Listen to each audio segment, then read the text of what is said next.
புகைப்பிடித்தல் புற்றுநோயை உருவாக்கும். மது உடல் நலத்திற்கு கேடு விளைவிக்கும். அரேபிய மதம் சமூகத்திற்கு தீங்கு விளைவிக்கும்.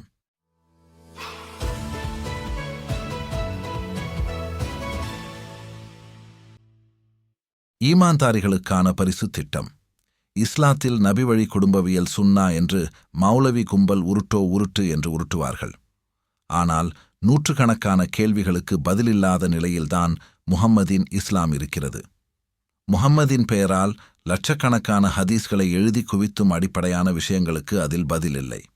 அப்படிப்பட்ட விஷயங்களில் ஒன்றை கேள்விப்படுத்துகிறோம். உறவு முறையில் முக்கியமானது கணவன் மனைவி உறவாகும். அதில் சுகமானதும் சுவாரஸ்யமானதும் கணவன் மனைவியை அழைப்பதும் மனைவி கணவனை அழைப்பதுமாகும்.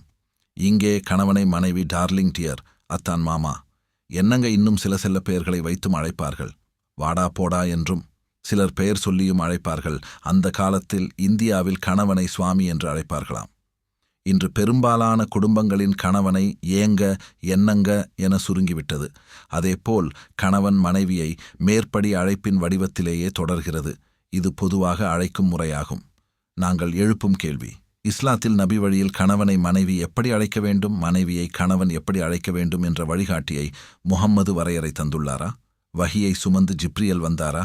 ஈமான்தாரிகளின் முன்மாதிரியான முஹம்மது 10க்கு மேற்பட்ட மனைவிகளுடன் வாழ்ந்தவர் என்பதால் ஒவ்வொரு மனைவியையும் எப்படி அழைத்தார், அவர்கள் இவரை காதலில் எப்படி அழைத்தார்கள் என்பதை மௌலவி கும்பல் கூற வேண்டும்.